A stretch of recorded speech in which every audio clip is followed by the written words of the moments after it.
বিশ্বনবী বললেন, আল্লাহ আমার মাথার চুলের ঝুঁটি আপনার হাতের মুঠোয়। আচ্ছা, এইভাবে কাকে ধরা হয় যে খুব ছোট, ঠিক কিনা? নিজেকে কত ছোট করলেন বিশ্বনবী। ও আল্লাহ, আমার মাথার চুলের ঝুঁটি আপনার হাতের মুঠোয়, আপনি ডানে টানলে আমি ডানে যাব, বায়ে টানলে বায়ে যাব। আল্লাহ, আসআলুকা বিকুল্লি ইসমিন হুয়া লাক নাসিয়াতি বিয়াদিক মাদিন ফিয়া হুকমুক। আপনার নির্দেশ আমার উপর কার্যকর হবেই হবে। আদলুন ফিয়া কাদাউক, আপনার ফয়সালা, যেই ফয়সালাই আপনি আমার জন্য করেন এটাই ইনসাফ। সুবহানাল্লাহ বলেন।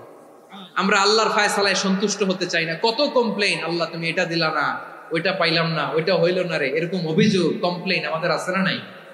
আর বিশ্বনবী বলতেন আদলুন ফিয়া কাদাউক, আল্লাহ আমার জন্য তোমার যেটা ফয়সালা এটাই সবচেয়ে শ্রেষ্ঠ ইনসাফ, এর চেয়ে ইনসাফ আর হতে পারে? এভাবে কায়মান বাক্যে আল্লাহর কাছে বিশ্বনবী দোয়া করতেন। এরপরে বিশ্বনবী বললেন, আল্লাহ তোমার যত নাম আছে সব নামের ওসিলায় দোয়া করি, যে নাম তুমি আমাদেরকে জানিয়েছো, যে নাম তুমি আমাদেরকে জানাও নাই, যে নাম তুমি কোরআনে নাজিল করেছো, যে নাম নাজিল করো নাই, যে নাম শুধু নবীদেরকে জানিয়েছো। আর আল্লাহর এমন কিছু চমৎকার চমৎকার সুন্দর সুন্দর নাম আছে, এই নামগুলো রব্বুল আলামিন কাউকে জানাবে না। সুবহানাল্লাহ বলেন।